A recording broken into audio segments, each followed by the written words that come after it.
قبول کر کے حضور صلی اللہ علیہ وسلم کی خدمت میں آنے کا دم بھرا تو حضور صلی اللہ علیہ وسلم نے بغیر تحقیق کے، بغیر پچھلی باتیں کرنے کے ان کو اپنا خادم خاص رکھ لیا۔ اور خادم خاص کا مطلب یہ ہے کہ سارے صحابہ موجود ہوں، عمرۃ القضاء ہو رہا ہے۔ عمرۃ القضاء آپ جانتے ہیں کہ ایک موقع پر آپ صلی اللہ علیہ وسلم عمرے کے لیے تشریف لے گئے، مشرکین نے نہ جانے دیا، اگلے سال دوبارہ اس کا اعادہ کرنے کے لیے تشریف لے گئے۔ جب اگلے سال دوبارہ تشریف لے گئے تو پھر تو جانے کی اجازت مل گئی، آپ نے عمرہ کر لیا۔ عمرہ کرنے کے بعد آپ کے لب مبارک اور آپ کے سر کے بال اور آپ کے ناخن تراشنے کا موقع آیا، سارے صحابہ موجود ہیں، سیدنا ابوبکر صدیق رضی اللہ تعالیٰ عنہ بھی موجود ہیں، عمر فاروق موجود ہیں، علی المرتضیٰ اور عثمان غنی موجود ہیں۔ حضور صلی اللہ علیہ وسلم نے فرمایا کہ ابو سفیان کے بیٹے معاویہ کو بلاؤ۔ یہ جو اعلان تھا یہ اس قدر بڑا اعزاز تھا کہ صحابہ تو حضور کی خدمت کے لیے ہر وقت تیار ہیں، لیکن یہ جو اعزاز تھا یہ اس وجہ سے اعزاز بخشا کہ یہ پہلے سے ہی ایک بڑے خاندان سے، عرب کے قبائل کے بڑے خاندانوں سے، سردار کے بیٹے ہونے کی حیثیت سے اسلام انہوں نے قبول کیا۔ اس لیے حضور صلی اللہ علیہ وسلم اعزازات دیا کرتے تھے۔ اگر کوئی بڑا آتا اس کو اس درجے میں، کوئی چھوٹا آتا اس کو اس درجے میں اس کے ساتھ ملاقات کرتے۔ یہ چونکہ ابو سفیان کے بیٹے ہیں اور ابو سفیان ابھی تک مسلمان نہیں ہوئے، انہوں نے جب آپ صلی اللہ علیہ وسلم کی آواز پر لبیک کہا، آپ صلی اللہ علیہ وسلم نے فرمایا کینچی لے لو، بال تراش لو۔ چنانچہ سیدنا امیر معاویہ رضی اللہ تعالیٰ عنہ نے عمرے کے موقع پر حضور صلی اللہ علیہ وسلم کے بال تراشے، ناخن تراشے، اور ایک بال بھی اور ایک ناخن بھی نیچے گرنے نہیں دیا، سمیٹتے چلے گئے۔ لوگ سمجھے کہ شاید یہ کہیں باہر جا کر رکھ دیں گے، کہیں پھینک دیں گے، یہ سمجھ رہے ہوں گے، لیکن انہوں نے ان کو ایسا محفوظ رکھا کہ ساتھ ہی وصیت لکھ دی کہ جب بھی کبھی بھی امیر معاویہ کی ڈیتھ ہو جائے، موت ہو جائے، تو کفن دفن دینے کے بعد آنکھوں میں اور منہ میں یہ بال اور یہ ناخن ڈال دینا، تاکہ روز قیامت جب اللہ کی بارگاہ میں حاضر ہوں، اللہ پوچھے کیا لائے ہو تو میں یہ چیزیں پیش کر دوں کہ یہ لے کے آیا ہوں۔ یہ حضور صلی اللہ علیہ وسلم کا ان کے ساتھ محبت اور عشق تھا۔ میں عرض کر رہا ہوں کہ لکھے پڑھے لوگوں میں بہت کم تعداد تھی، زیادہ سے زیادہ 85 بتلائی جاتی ہیں اور 45 کم سے کم ہے جو صحیح لکھے پڑھے لوگ۔ ان لکھے پڑھے لوگوں کو حضور صلی اللہ علیہ وسلم جب کبھی وحی نازل ہوتی تو فرمایا کرتے تھے آؤ یہ کلمات لکھو جو میں بول رہا ہوں۔ چنانچہ سب سے پہلے قرآن کریم کو لکھنے والے دیگر صحابہ کرام میں سیدنا امیر معاویہ رضی اللہ تعالیٰ عنہ کا نام نامی اس میں گرامی آتا ہے کہ انہوں نے قرآن کریم کو اپنے ہاتھ سے لکھنا شروع کیا۔ آج ہم قرآن کریم پڑھ کر تو مومن ہیں، ہم قرآن کریم کو مان کر تو مسلمان ہیں، اور وہ جو لکھنے والے ہیں ان پر تبصرہ کر دیتے ہیں۔ جنہوں نے سب سے پہلے حضور کی زبان مبارک سے قرآن سنا اور سب سے پہلے اس کو کاغذ پر اتارا، ان کے بارے میں تبصرہ کرتے ہوئے ذرہ برابر بھی ہچکچاتے نہیں، حالانکہ ہم اپنے ایمان کو خود ہی نظر آتش کر رہے ہوتے ہیں، اپنے ایمان کو خود ہی سلب کر رہے ہوتے ہیں۔ اتنی بڑی شخصیات کو جن کو حضور صلی اللہ علیہ وسلم اپنی امانت حوالے کر رہے ہیں، حضور کے پوری شریعت کے امین لوگ، اور کس قدر امین، سبحان اللہ۔ حضور صلی اللہ علیہ وسلم ابھی دعوت شروع کر رہے ہیں، ابتدائی ایام ہیں، سیدہ فاطمہ ابھی چھوٹی بچی ہیں، چھوٹی ہونے کی وجہ سے کہیں ابو جہل نے غصے میں آ کر، چونکہ بھتیجے کے ساتھ تو پہلے سے چپکلش جاری تھی، اسی غصے کی وجہ سے سیدہ فاطمہ کو کہیں تھپڑ مار دیا۔ اس تھپڑ کی وجہ سے حضرت فاطمہ روتی ہوئی حضور صلی اللہ علیہ وسلم کے پاس۔ اب والد کے پاس اگر بیٹی کی اس طرح کی شکایت آئے اور سامنے والا والد کا چچا ہو تو آپ خود ہی اندازہ لگا سکتے ہیں کہ آدمی اندر ہی کڑ کر رہ جاتا ہے، کر تو کچھ نہیں سکتا۔ بزرگ ہیں، چاہے وہ کافر ہیں لیکن ہیں تو بڑے۔ حضور صلی اللہ علیہ وسلم آداب بتلاتے ہیں، کبھی بھی غیر مسلم بھی ہے لیکن وہ بڑوں کے آداب رکھنے والے تھے۔ آپ صلی اللہ علیہ وسلم نے یہ بات سنی ہی تھی، ابو سفیان پاس بیٹھے ہیں، آپ صلی اللہ علیہ وسلم کے چہرے کو دیکھ کر سارے تاثرات جان گئے کہ یہ انتقام تو تھا، لیکن یہ انتقام اس درجے کی وجہ سے نہیں لے رہے، اس وجہ سے سیدنا ابو سفیان جو ابھی غیر مسلم ہیں، پوچھا کہ اس کو کیا ہوا، یہ کیوں رو رہی ہے؟ کہا یہ وقوع ہوا ہے، وہ اپنی تلوار لے کر ابو جہل کے پاس اس چھوٹی بچی کو لے کر جا رہے ہیں، اور لے کر جا کر بچے کیا انتقام لیتے ہیں؟ کہا جیسے بیٹی آپ کو اس نے مارا تھا نا، اسی طرح اس کا بدلہ لے لو۔ چنانچہ چھوٹی بچی کیا مارے گی، کیا بدلہ لے گی، وہ بدلہ لے کر واپس آئی، ہنستی ہوئی حضور صلی اللہ علیہ وسلم کی خدمت میں پہنچنے کے بعد عرض کیا کہ ابا جان اس نے مجھے مارا تھا، میں نے بھی اس کو مار دیا۔ آپ صلی اللہ علیہ وسلم نے یہ جو کیفیت دیکھی تو دعا کی، ہے اللہ اس نے مجھے خوش کیا ہے تو بھی اس سے خوش ہو جا، اس نے مجھے راضی کیا ہے تو اس سے راضی ہو جا۔ چنانچہ یہ جو حضور کی دعائیں ہیں، بعض دعائیں ہوتی ہیں کرائی جاتی ہیں، ہم بھی دعائیں کرانے کے چکروں میں ہوتے ہیں، امام صاحب دعا کر دیجئے، والد صاحب دعا کر دیجئے، اماں جان دعا کر دیجئے، ہم دعائیں کرانے کے چکروں میں ہوتے ہیں، حالانکہ دعائیں کرائی نہیں جاتی، دعائیں لی جاتی ہیں۔ دعائیں کرانا الگ کام ہے، دعائیں لینا الگ کام ہے۔ دعائیں لینا کب ہوتا ہے کہ کسی بھی بے کس اور بے بس کے درد اور اس کے دکھ کا مداوع آپ نے کر لیا، اس نے زبان سے آپ کو کچھ نہیں کہا، اس کے دل سے نکلی ہوئی دعا اثر رکھتی ہے۔ اس کی والدین کی خدمت کر کے اس انتظار میں نہ رہیں کہ وہ تھپکی دے کر آپ کے لیے لمبی چوڑی دعا کر دیں گے، فہرست ایک مرتب کریں گے، وہ نہیں۔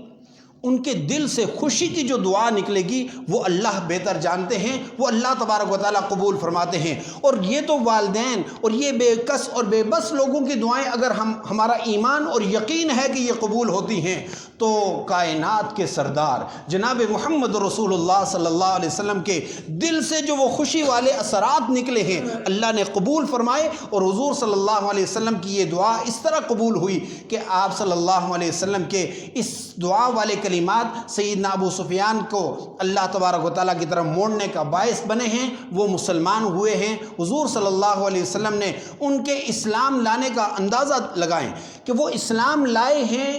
فتح مکہ کے موقع پر، فتح مکہ کے موقع پر ایمان لائے ہیں، اور وہ سن 8 ہجری میں ہوا۔ چاہیے تو یہ ہے کہ ویریفیکیشن ہونی چاہیے، پکے ہیں یا کچے ہیں، صحیح ہیں یا نہیں ہیں، یہ ہونا چاہیے۔ لیکن حضور صلی اللہ علیہ وسلم کو اپنی دعاؤں پر یقین تھا کہ یہ جو آ رہے ہیں یہ کچے آنے والے نہیں، جو ہی آئے تو آپ صلی اللہ علیہ وسلم نے کھڑے ہو کر استقبال کیا۔ استقبال کرنے کے بعد فرمایا کہ آج فتح مکہ کے دن جب کفار بڑی پریشانی کے عالم میں ہیں کہ آج کوئی بھی بچے گا نہیں، جو شخص بھی بیت اللہ میں داخل ہو گیا وہ محفوظ ہو جائے گا، اس سے انتقام نہیں لیا جائے گا، اور جو شخص بھی اپنے ہتھیار پھینک دے گا اس سے انتقام نہیں لیا جائے گا۔ اور تیسرا اعلان فرمایا جو شخص بھی ابو سفیان کے گھر میں داخل ہو جائے گا اسے امان مل جائے گی۔ ابو سفیان یہ اعزاز بخشا کہ جو شخص بھی ابو سفیان کے گھر میں داخل ہو گیا وہ مامون ہو گیا۔ کیا مطلب ہے؟ مطلب یہ ہے کہ اس کے لیے تو ہم نے پہلے دعا کر رکھی تھی، یہ تو پہلے سے مقبول ہے، یہ ظہور ابھی ہوا ہے، اس نے تو اس وقت بھی ہمیں خوش کیا تھا، اب ہم اس کو خوش کیے دیتے ہیں کہ جس طرح بیت اللہ کو امن کی جگہ قرار دیا، ایسے ہی ابو سفیان کے گھر کو امن کی جگہ قرار دیا۔ اور ابو سفیان کے گھر کو جو امن کی جگہ قرار دیا جاتا ہے، میرے بھائی آپ سب گھروں والے ہیں، جب کسی کے گھر کا نام لیا جائے نا کہ اس کے گھر، تو اس کے گھر کا یہ مطلب نہیں ہوتا کہ یہ اس کے گھر کا ایک کمرہ ہے، اس کے پورے گھر کا اعتبار کیا جاتا ہے۔ اور گھر میں اہل خانہ موجود ہوتے ہیں، سیدہ ہند گھر میں موجود ہیں، یہ ابو سفیان کی بیوی ہیں اور امیر معاویہ رضی اللہ تعالیٰ عنہ کی والدہ محترمہ ہیں، اور سیدہ رملہ جو حضور صلی اللہ علیہ وسلم کی بیوی ہیں ان کی والدہ ہیں، یعنی حضور کی ساس محترمہ سیدہ ہند بھی اس گھر میں ہیں، ان کا گھر بھی امان کا جگہ بنا ہے، سیدنا ابو سفیان کا گھر امان کا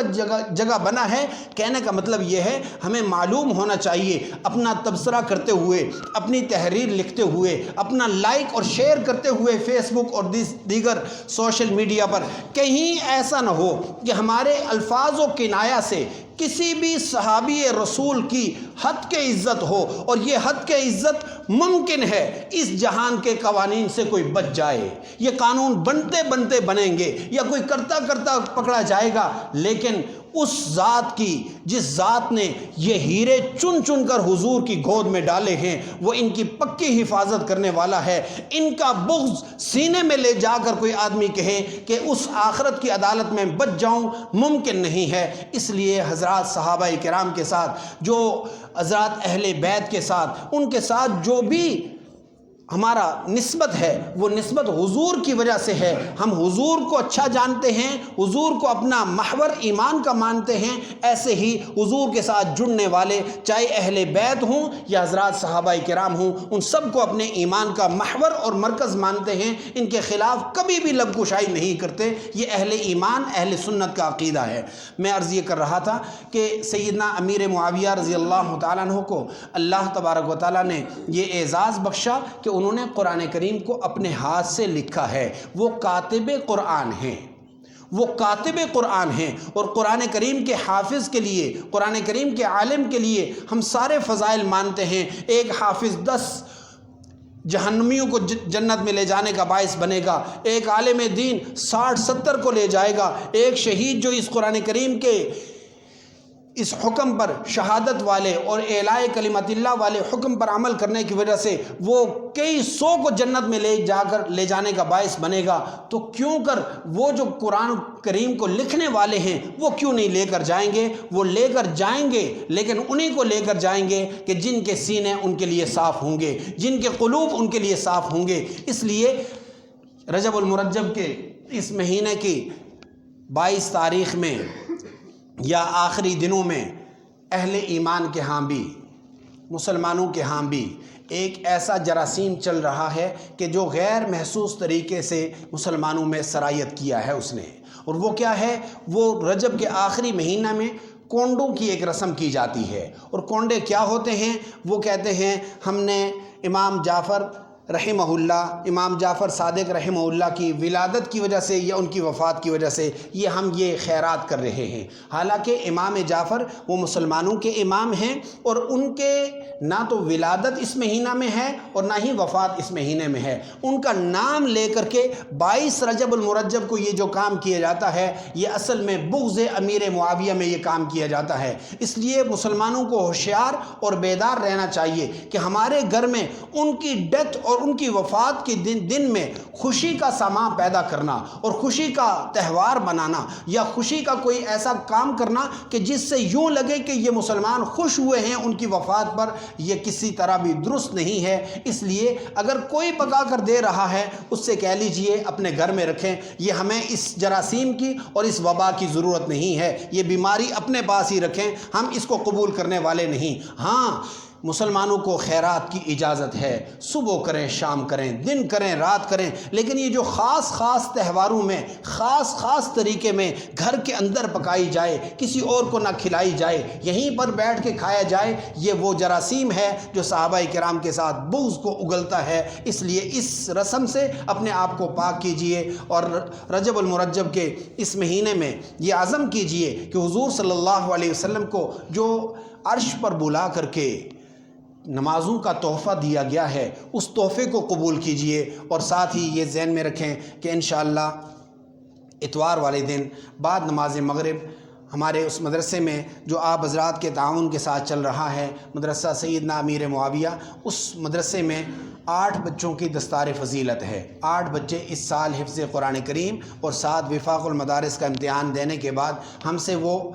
رخصت ہونے جا رہے ہیں۔ ان کی رخصتی کی اس تقریب میں ہم آپ سب مخیر حضرات کو، آپ سب درد دل رکھنے والے، قرآن کریم سے محبت رکھنے والے لوگوں کو دعوت دیتے ہیں کہ اس میں ضرور شریک ہوں۔ انشاءاللہ ان حفاظ کرام کے ساتھ یہ جو تعلق ہمارا آج ان کی تقریب میں، ان کی خوشی میں شریک ہونے کا یہ جو اعزاز ہے، یہ انشاءاللہ روز قیامت ہماری بخشش کا ذریعہ بنے گا۔ دعا فرمائیں کہ اللہ تبارک و تعالی ہمیں قرآن کریم کے ساتھ محبت نصیب فرمائے، صحابہ کرام اور اہل بیت کے ساتھ قلبی تعلق اور انس نصیب فرمائے۔ قل يا عبادي الذين أسرفوا على أنفسهم لا تقنطوا من رحمة الله